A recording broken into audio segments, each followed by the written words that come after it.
Y sí, chavales, hoy voy a reaccionar a un video de personas que vivieron a lo imposible. Vamos a darle. Hay personas aferradas a la vida con tantas ganas de vivir que llegan a hacer cosas increíbles. Esto de este vídeo es una historia de cómo los límites son mucho más altos de lo que creemos, cómo en condiciones extremas hacemos cosas que eran impensables, damos una existencia que creíamos que no teníamos y una fortaleza mental de acero. Aquí veremos esas historias, esas personas que no estaban dispuestas a morir y aguantaron de alguna forma u otra. Número 6. Julian Koepke. En 1970, Julian, de por aquel 17 años, estaba sobrevolando el Amazonas peruano. La mala suerte impresionó de tal manera que apenas el paisaje. Y si eso hubiera sido un alivio, pero cuando creían que las cosas no podían empeorar, comenzaron a caer rayos. El avión comenzó a desestabilizarse, los pasajeros asustados gritaban y lloraban y con razón. El avión se estaba cayendo. Julian le mostró una luz brillante a su madre que salía del motor, y ella únicamente le dijo: eso es el final, todo ha terminado. Y tenía razón para todos los pasajeros, menos para su hija. De alguna manera, Julian recuerda que después de los gritos, el sonido del motor y el avión despedazándose en mitad del aire, terminó en mitad de la selva, viva. Tenía un ligamento de la rodilla roto, una clavícula rota, cortes profundos por todas partes, pero no... Que Dios, con eso yo me muero, con eso me desgasto. lo suficientemente graves como para matarla. Durante un par de días estuvo buscando a los demás, pero por lo que podía saber todos habían muerto, así que lo único que le restaba era salir de allí, que suena más fácil de lo que fue. Se encontraba en mitad de la selva, malherida y sola. Durante días estuvo siguiendo un arroyo con la esperanza de dar con un río. Se acordaba de que su padre le dio ese consejo en caso de querer orientarse, y ahora le iba a ser útil. El consejo no se lo dio porque sí. Resulta que sus padres eran biólogos y se instalaron en la selva peruana durante un tiempo, siendo ella una cría, de ahí que le dijera eso. El caso es que tardó 9 días en encontrarlo y en tener la suerte de que cerca del río por un había una cabaña que estaba en uso. En ese momento estaba vacía, pero sabía que tarde o temprano vendría alguien, así que se metió dentro, se limpió las heridas y esperó. Al día siguiente por fin la encontraron y se la llevaron al hospital. La odisea de caminar a través del Amazonas durante 9 días no parece mucho dicho así, pero hay que tener en cuenta que cualquier cosa podría haberla matado. Serpientes, cocodrilos o hasta la fruta de los árboles, que por suerte sabía, también gracias a sus padres, que era venenosa. Para que veas, ella pensó que era la única que logró salir con vida del avión, pero 12 pasajeros más y el piloto también llegaron con vida a tierra. Sin embargo, ninguno de los 13 salió del Amazonas con vida, todos muertos por distintos motivos. Su madre formaba parte de esos 13, pero llegó al suelo tan malherida que no podía moverse ni gritar. Pasó varios días allí tirada hasta que murió. Espero que no tuvieras que viajar en avión pronto. No quisiera que te acordaras de esta historia vívidamente durante el vuelo. Número 5. Eric Lemarque. Aún cuesta creer cómo pudo salir Eric Lemarque de su infierno personal. Tío, pero yo voy a viajar. Yo voy a viajar en avión. Hoy a las 7:30 voy a salir por mi boleto. Me voy a comprar 2 semanas antes porque sale más barato.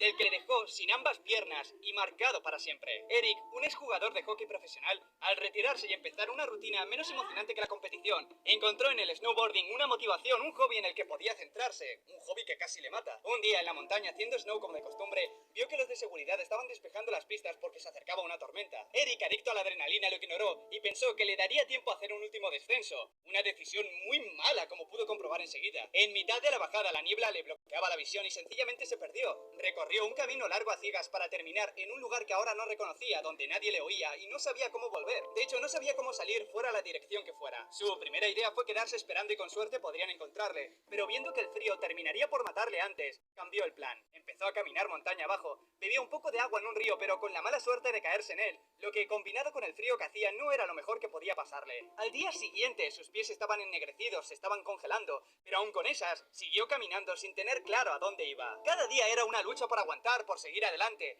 Así durante 5 días, al sexto encontró una pequeña cueva y durmió. Sabía que estaba llegando al límite porque lo único que le apetecía era dormir, y si dormía durante mucho tiempo se congelaría. Al final le encontraron al cabo de 7 días, cubierto de nieve, apenas consciente y casi sin poder moverse. Eric sobrevivió, pero hacer aquella última bajada le costó ambas piernas.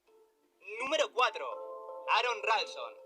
Esta historia seguramente os suene, es la que se tomó como inspiración para hacer la película 127 horas. Aaron Ralston es este hombre, un montañista que tuvo la feliz idea de ir a dar un paseo a uno de los cañones de Utah solo y sin avisar a nadie. Y sin nadie que te eche de menos, no saldrán a buscarte si ocurre algo, que es lo que le pasó a él. En mitad de ese paseo por los cañones, Aaron se cayó en una acompañado por una roca que no solo le apretó la mano contra la pared, sino que lo aprisionó. Ni empujando, ni tirando, ni intentando levantar la roca de 90 kilos, no había forma de salir de esa situación. Los primeros 2 días trató de pensar que aún existía la posibilidad de que le le encontraran, que pasara algún montañista o alguien y le viera. Pero se había alejado demasiado y esperar no servía para nada. Nadie lo encontraría. El tercero y el cuarto seguía siendo una lucha de aguante. Racionar la comida y el agua hasta que se terminaron. Ya no le quedaba nada. Si no moría de hipotermia, moriría de alguna infección. A las últimas horas ya se rindió, pensó en el suicidio, en desangrarse. Pero mientras pensaba eso, le venía otra idea a la cabeza: cortarse el brazo. Para ello primero se rompió los huesos, se hizo un torniquete y con una navaja pequeñísima se cortó la carne. Ya una vez fuera salió de la brecha, caminó 12 kilómetros y lo encontraron. Como dije antes, si la historia te interesa, la película 127 horas te gustará, es bastante fiel a cómo pasó. A día de hoy se dedica a dar conferencias motivacionales, a escribir libros y a escalar. Gracias a la prótesis con forma de pico puede seguir haciéndolo. Número 3.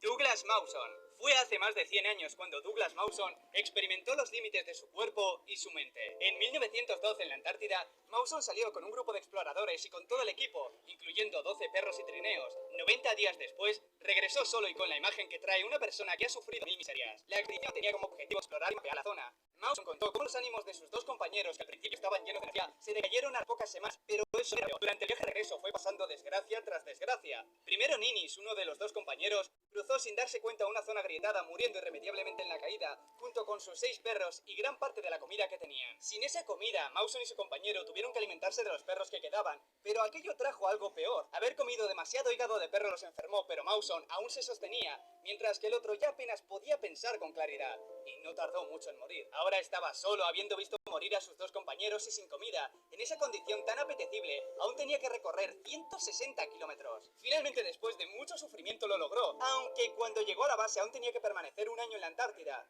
Pero lo había logrado. Número 2. Steven Callahan. Veamos, de momento hemos tenido una niña en el Amazonas, un ex deportista en la montaña, un geólogo en la Antártida, y ahora solo nos falta el mar, y para ello tenemos a Steven Callahan, el hombre que estuvo más de 2 meses a la deriva. Un hombre que desde los 20 años ha estado en el mar, un apasionado de los barcos, diseñarlos y construirlos. A los 29 años iba a cumplir su sueño de navegar por primera vez a través del Atlántico. El viaje de ida fue perfecto y la primera semana del regreso a casa también, pero a partir de ahí se terminó su suerte. Cuenta que durante la noche algo golpeó su barco, no sabe si fue una ballena o un tiburón, pero lo que sí pudo saber es que había roto el casco y no paraba de entrar agua. El daño era demasiado grande y por la cantidad de agua que entraba se hundiría pronto. Eso ya era insalvable, lo único que podía hacer era buscar la balsa, buscar agua, comida, vehículos y demás y salir cuanto antes. Hay que remarcar que todo eso lo hizo con el barco lleno de agua. Se hundía, buscaba las cosas y regresaba. Hecho eso, había logrado salvar la vida, pero se encontraba a la deriva, en mitad de ninguna parte, y su única esperanza era que le encontrasen. Y eso podía perfectamente no ocurrir nunca. A las 2 semanas Callahan se sentía aliviado porque pudo ver un barco a lo lejos, pero pese a disparar las bengalas, no vieron. Y no fue el único. De vez en cuando veía barcos a lo lejos, pero ninguno de ellos le vieron a él. Entre barco y barco se le provocó por tener un espacio tan limitado. Después de 50 días ya no tenía esperanza, solo aguantar lo máximo posible, y si tenía que morir, que así fuese. Finalmente, toda la suerte que no había tenido hasta el momento la tuvo a los 76 días. Un barco pesquero por fin logró verle y rescatarle. Creo que lo peor de toda esta historia son los primeros barcos. Verlos, intentar hacer lo posible para que te vean, pero que pasen de largo. Tiene que quitar las esperanzas de golpe, y mucho más se ocurre varias veces como le pasó a él. Número 1. Beck Withers. Al igual que antes vimos con Aaron, Beck Withers también tiene su propia película llamada Everest. Quizá a mucha gente ya le suene. Es uno de los tantos casos de accidentes y muertes que ha dejado el Everest, más en aquella época que fue cuando se puso de moda y todo el mundo quería intentarlo. Withers es de los que tuvieron tanta mala suerte como buena suerte, porque si bien terminó con una mano amputada y casi también la otra, no murió. O sí, porque según su relato cuenta que murió durante 12 horas.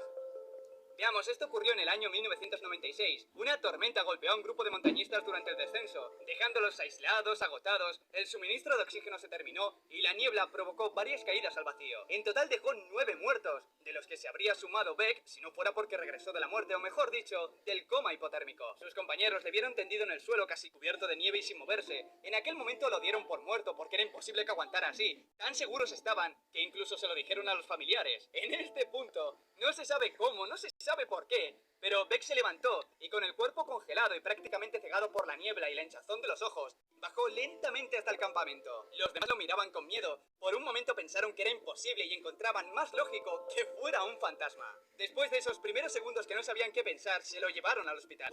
Después de estar 12 horas tirado en la nieve, lo que hace que sea una historia increíble, y por ello hicieron la película. De nuevo, si te interesa conocer más la historia, la película es una buena forma de hacerlo. Es muy fiel a lo que pasó, ya que después de todo, Beck pudo contar toda la historia. O si prefieres, también tienes el libro que él mismo escribió. O si prefieres ver cómo lo cuenta con sus propias palabras. Y no, familia, suscríbete, dale a like si te ha gustado. gustado. ¡Un besazo! ¡Y hasta pronto! Bueno, espero que les haya gustado este video. Like y follow, segunda parte.